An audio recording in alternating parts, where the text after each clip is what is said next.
बिस्मिल्लाहिर्रहमानिर्रहीम। अस्सलाम वालेकुम स्टूडेंट्स, कैसे हैं बेटा? आप सब खैरियत से हैं?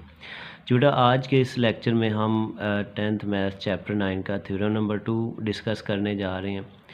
ये थ्योरम बहुत इम्पोर्टेंट थ्योरम है, अक्सर बोर्ड के पेपर में ये थ्योरम आ जाता है और बहुत ही इजी थ्योरम है, तो इसको बेटा तवज्जो से समझना है। आइए बेटा पहले इसकी स्टेटमेंट को डिस्कस करते हैं। स्टेटमेंट बेटा इसकी, अ straight line draw from the center of a circle to bisect a chord which is not diameter is perpendicular to the chord। अब अक्सर स्टूडेंट जो है वो इस चीज़ में कंफ्यूज होते हैं, स्टूडेंट्स को प्रॉब्लम होती है कि थ्योरम की स्टेटमेंट में गिवन क्या और प्रूव क्या करना है। अक्सर स्टूडेंट इस चीज़ की मिस्टेक करते हैं, क्योंकि आपका थ्योरम नंबर 2 और थ्योरम नंबर 3 ये दोनों एक दूसरे से रिलेट इस तरह करते हैं कि थ्योरम 2 में जो चीज़ गिवन है थ्योरम नंबर 3 में वही चीज़ प्रूव करनी है, जबकि थ्योरम 2 में जो प्रूव करना है थ्योरम नंबर 3 में वही चीज़ गिवन है। अक्सर बच्चे क्या करते हैं, पेपर में थ्योरम 2 आता है लिख 3 आते हैं, या थ्योरम नंबर 3 आया हो तो थ्योरम नंबर 2 लिखाते हैं। तो बेटा ये बहुत ईजी है इस चीज़ को समझना कि स्टेटमेंट में गिवन क्या और प्रूव क्या करना है। अब स्टेटमेंट के दो पार्ट होते हैं। फर्स्ट पार्ट जो होता है वो बेटा गिवन में आता है, और जो सेकंड पार्ट होता है वो टू प्रूव में आता है। अब स्टेटमेंट क्या कह रही है, a straight line draw from the centre of a circle to bisect a chord is.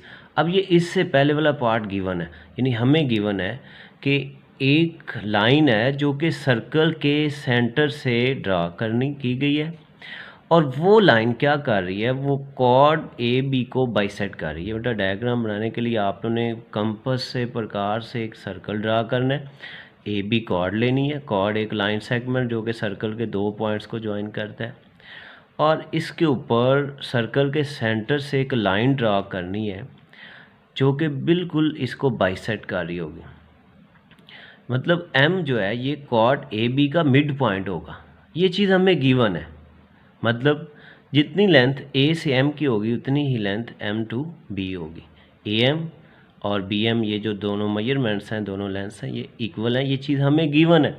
Prove क्या करना है, इसके बाद जो है परपेंडिकुलर टू द कॉर्ड, यानी ये लाइन कॉर्ड के ऊपर परपेंडिकुलर है, ये हमने प्रूव करना है। परपेंडिकुलर मीन कि ये जो लाइन ओ एम है ये ए बी के साथ राइट एंगल बना रही है, यानी यहाँ पे ये जो एंगल 1 और एंगल 2 शो किए गए ये दोनों राइट एंगल होंगे, ये हमने प्रूव करना है। तो इसमें बेटा आइए, अब पहली हेडिंग हमारे पास है गिवन। गिवन बेटा क्या है, हमें गिवन है कि m is the mid point of any chord A B of a circle with centre at O, यानी एक m जो है ये कॉर्ड ए बी का मिड पॉइंट है, और ये कॉर्ड जिस सर्कल की है उसका सेंटर पॉइंट ओ है। Where chord A B is not diameter of a circle, यानी कॉर्ड ए बी सर्कल का डायमीटर नहीं होगा, यानी कॉर्ड ए बी जो है वो सर्कल के सेंटर में से पास नहीं हो रही। इसके बाद दूसरी हेडिंग बेटा टू प्रूव हमने ये करना है कि O M is perpendicular to A B. ये बेटा परपेंडिकुलर का सिंबल है, O M perpendicular the chord A B, ये हमने प्रूव करना है। अब बेटा थ्योरम को प्रूव करने के लिए हमें तीसरा काम जो करना होता है वो कंस्ट्रक्शन का होता है। अब कंस्ट्रक्शन में हमने क्या करना है कि पॉइंट ए और बी को सर्कल के सेंटर ओ से ज्वाइन कर देना, यानी join point A and B with centre O. Right angle 1 and angle 2 as shown in figure. ये बेटा एंगल का सिंबल है, एंगल 1 और एंगल 2 लिख दिए। ये हमारी कंस्ट्रक्शन है। इसके बाद बेटा आ जाता है हमारा प्रूफ टेबल। प्रूफ टेबल के दो पार्ट होते हैं, लेफ़्ट साइड पे स्टेटमेंट्स लिखी जाती हैं और राइट साइड पे उनकी रीजंस लिखी जाती हैं। अब बेटा हमने बेसिकली प्रूव करना है कि ये जो एंगल 1 और एंगल 2 है ये दोनों राइट एंगल है, मतलब दोनों 90 डिग्री के एंगल है। ये हमारा प्रूव है। इसके लिए बेटा हमें यहाँ पे दो ट्राइंगल्स मिल रही हैं, एक ट्राइंगल ओ एम ए, ये वाली ट्राइंगल बेटा, ये ट्राइंगल, ये वाली, और दूसरी हमें ट्राइंगल मिल रही है ओ एम बी। ये दो ट्राइंगल्स हमारे पास आ गई। इन दोनों ट्राइंगल्स के दरमियान हम कॉरस्पोंडेंस चेक करेंगे, मुताबिकत चेक करेंगे, और हम क्या करेंगे, इन दोनों ट्राइंगल्स को कॉन्ग्रुएंट प्रूव करेंगे। अगर हमने इन दोनों को कॉन्ग्रुएंट प्रूव कर दिया तो इट्स मीन ये जो बेटा एंगल 1 और एंगल 2 है, ये दोनों ट्राइंगल्स के कॉरस्पॉन्डिंग एंगल्स हैं, और कॉरस्पॉन्डिंग एंगल्स कॉन्ग्रुएंट ट्राइंगल्स के जो कॉरस्पॉन्डिंग एंगल्स होती हैं वो इक्वल होती हैं। तो हमने बेटा इन दो ट्राइंगल्स को लेंगे, इनके दरमियान कॉरस्पोंडेंस चेक करते हुए इन दोनों को कॉन्ग्रुएंट प्रूव करेंगे। अब बेटा ये देखें, in triangle O A M और इन corresponding triangle O B M और ओ बी एम, इन दो ट्राइंगल्स के दरमियान हम मुताबिकत कॉरस्पोंडेंस चेक करने जा रहे हैं। अब इन दोनों को कॉन्ग्रुएंट प्रूव करने के लिए हमें कोई से 3 एलिमेंट्स को इक्वल प्रूव करना होगा इसके। उसमें तीनों साइड्स भी हो सकती हैं, उसमें 2 साइड्स और 1 एंगल भी हो सकता है, उसमें 2 एंगल और 1 साइड भी हो सकती है। आप लोगों ने 9th क्लास चैप्टर 10 में पास्टुलेशंस पढ़ी थी बेटा, एस पास्टुलेशंस, यानी 2 ट्राइंगल्स की तीनों साइड्स अगर इक्वल होंगी तो उनके तीनों एंगल्स भी इक्वल होंगे, या 2 ट्राइंगल्स की 2 साइड्स और 1 एंगल कॉन्ग्रुएंट होगा तो बाकी 1 साइड और 2 एंगल्स भी कॉन्ग्रुएंट होंगे। तो इससे बेटा ये, अब हम इसको इन दोनों ट्राइंगल्स को कॉन्ग्रुएंट प्रूव करते हैं। तो बेटा सबसे पहले लिखा हुआ है measurement O A is equal to measurement O B. अब बेटा ये गौर करें डायग्राम, ओ से ए ये भी रेडियस है और ओ बी ये भी रेडियस है। अब एक सर्कल के जितने भी रेडियस ड्रा कर लें वो हमेशा इक्वल होते हैं। इट्स मीन जितनी मेजरमेंट ओ से ए की होगी उतनी ही मेजरमेंट ओ टू बी होगी। Measurement of O A is equal to measurement of O B. Reason इसकी, radii of the same circle, बेटा रेडियस की जमा रेडियाई होती है, radii of the same circle, और सेम सर्कल के रेडियस इक्वल होते हैं, एक चीज़ बेटा इक्वल होगी। इसके बाद बेटा लिखा हुआ है measurement of A M is equal to measurement of B M. Measurement of A M is equal to measurement of B M. ये हमें गिवन था कि ये जो लाइन जो कि सर्कल के सेंटर से ड्रा की गई ओ एम लाइन, ये कॉर्ड को बाइसेक्ट कर रही है। ये चीज़ हमें गिवन थी कि measurement of A M is equal to measurement of B M. इसकी रीज़न आ गई कि ये हमें गिवन थी। इसके बाद बेटा 2 साइड्स होगी। तीसरी चीज़, measurement of O M is equal to measurement of O M.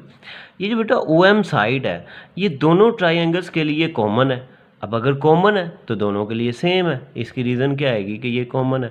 अब बेटा 3 साइड्स दोनों ट्राइंगल की, तीनों साइड्स कॉन्ग्रुएंट प्रूव कर दी हमने, इक्वल प्रूव कर दी। तो इट्स मीन ये दोनों ट्राइंगल्स यानी ट्राइंगल ओ ए एम या ओ और ट्राइंगल्स ओ बी एम, ये ट्राइंगल और ये ट्राइंगल, दोनों ट्राइंगल्स क्या हैं, कॉन्ग्रुएंट है। अब इसकी reason S postulation, S is congruent to S, यानी दोनों ट्राइंगल्स की तीनों साइड्स कॉन्ग्रुएंट हैं, इसलिए दोनों ट्राइंगल्स कॉन्ग्रुएंट होंगी। अगर बेटा ये दोनों ट्राइंगल्स कॉन्ग्रुएंट हैं तो इनके ये कॉरस्पॉन्डिंग एंगल, एंगल 1 और एंगल 2 ये भी कॉन्ग्रुएंट होंगे, मतलब इक्वल होंगे। इसका मतलब measurement of angle 1 is equal to measurement of angle 2। इसको इक्वेशन 1 का नेम देंगे और इसकी रीज़न क्या होगी, corresponding angles of congruent triangles. Congruent triangles के कॉरस्पॉन्डिंग एंगल्स भी कॉन्ग्रुएंट होते हैं, इक्वल होते हैं। अब बेटा ज़रा गौर करें, ये एंगल 1 और एंगल 2 अगर यहाँ से हम स्टार्ट करें मेजर करना और यही इसी लाइन पे वापस आए, ये जो स्ट्रेट लाइन एंगल होता है इसकी वैल्यू 180 डिग्री होती है। यानी ये ऐसे अगर मुकम्मल करें तो ये सेमी सर्कल भी बेटा बन जाता है, और semi circle, half circle, 180 degree angle.